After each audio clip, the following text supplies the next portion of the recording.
Moving forward, Kunene is our weatherman and he joins us now in studio. A very good morning to you. What more can we expect? Well, for Southern African region, KwaZulu-Natal and the Eastern Cape, there's still rainfall expected for today and tomorrow. Friday, we're seeing lots of sunshine. That's the good news that I'm having. But unfortunately, weather is always changing and there's always new development. Right now, we have a tropical storm, which is about to develop into a tropical cyclone.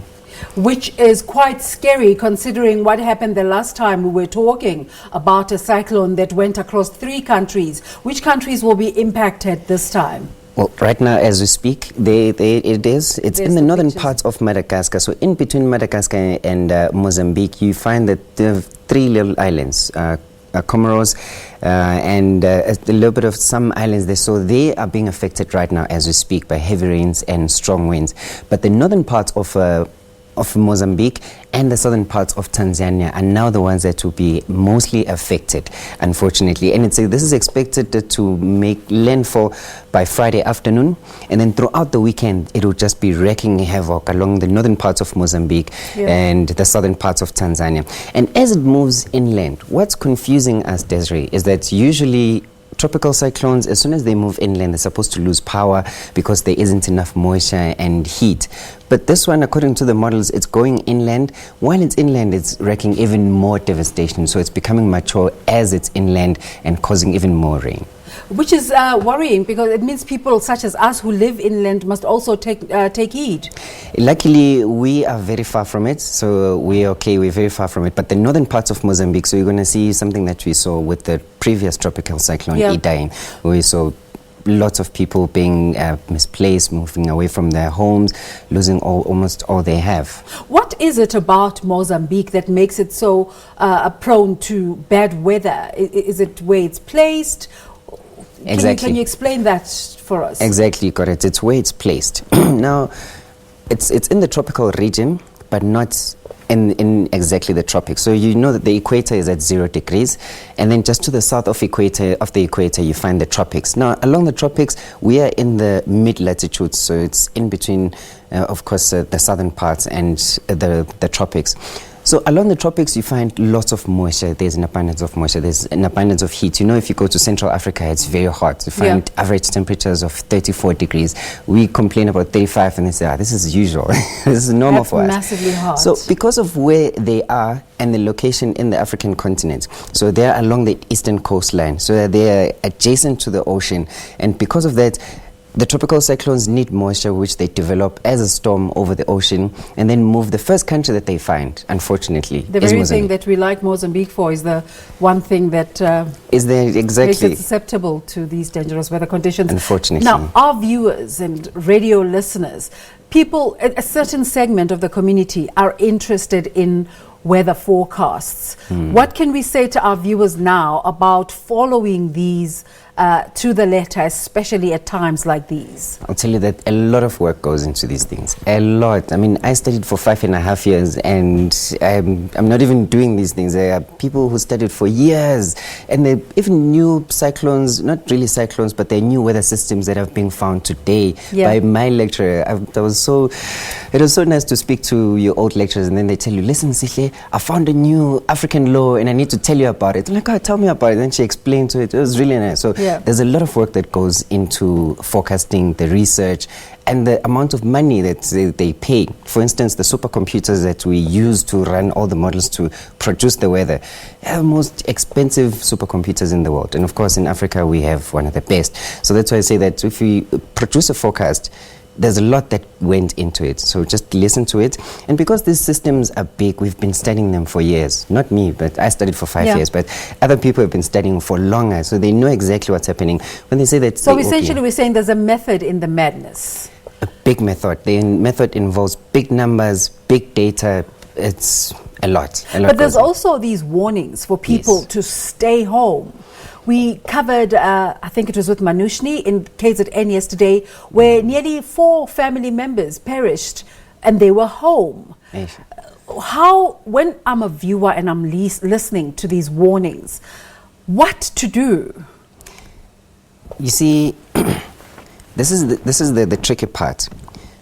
the same weather will do different things for different people depending on where you are. Yeah. So when we give the warning, we give the general warning as to say, this is what you're expecting to see heavy rain and strong winds. So it's best if you're indoors, don't be caught outside, because imagine you're being pushed by all these massive floodwaters. Is it at all possible to be specific about which areas have stronger winds or a stronger flow of the floods, which areas to stay away from, which areas are safer?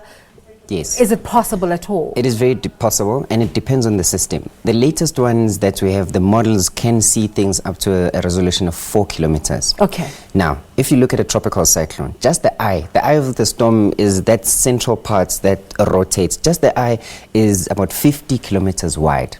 And the resolution of our models can go down as 4 kilometers. So we can definitely see it happening. We can track the movement and see everything. So in terms of that, you can trust the models, you can trust the information that comes through.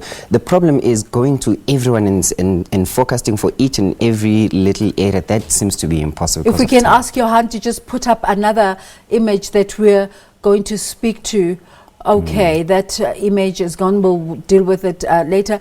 It's interesting how we have been talking about the impact on human beings. And we had an interview just now with Zimkita where they were talking about the impact on plant life and the impact on livestock. The impact from weather impacts almost every part of life. I mean, we haven't even talking about the oceans. There's something with this tropical cyclone called storm surge.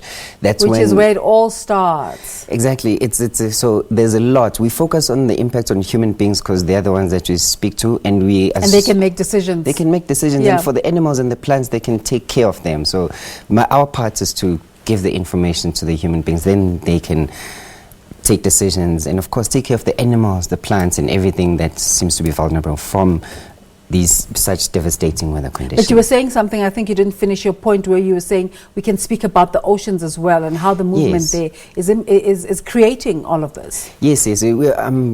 For instance, something as small as a downpour can create a storm surge, which might look like a tsunami, but it's just water coming from the ocean into the land, where you find that the ocean or the storm itself is still quite far away from the coastal areas. The tropical storm is moving closer and closer to the northern parts of Mozambique. Yeah. But before you see the storm itself, you're going to see storm surge in the sense that if you imagine a cloud, imagine it pushing down all the water and the rain and the wind.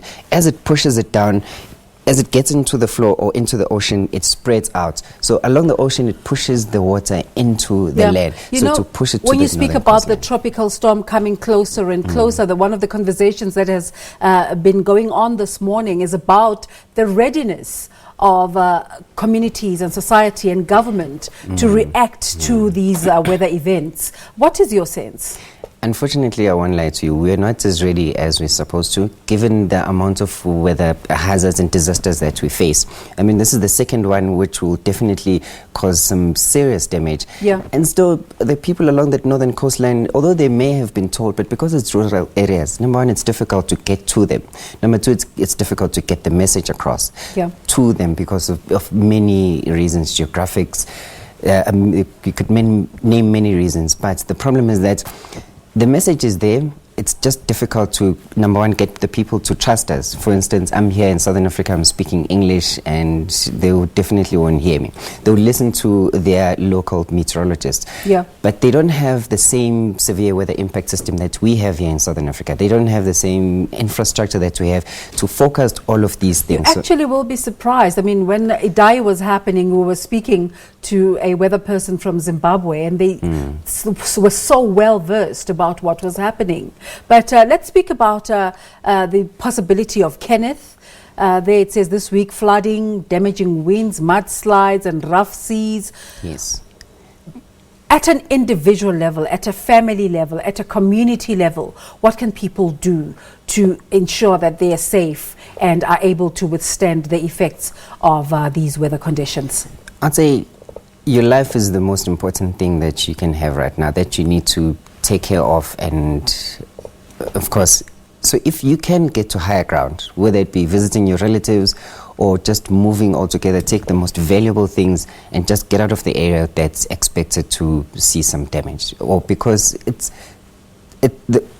the way it's so big, we can definitely see that it will definitely cause some serious impact, especially along the coastal areas. Okay. So at a level, at a community, at a family structure, just get out of the area. Get out of the coastal areas, move somewhere else, even if it means just going away for the weekend.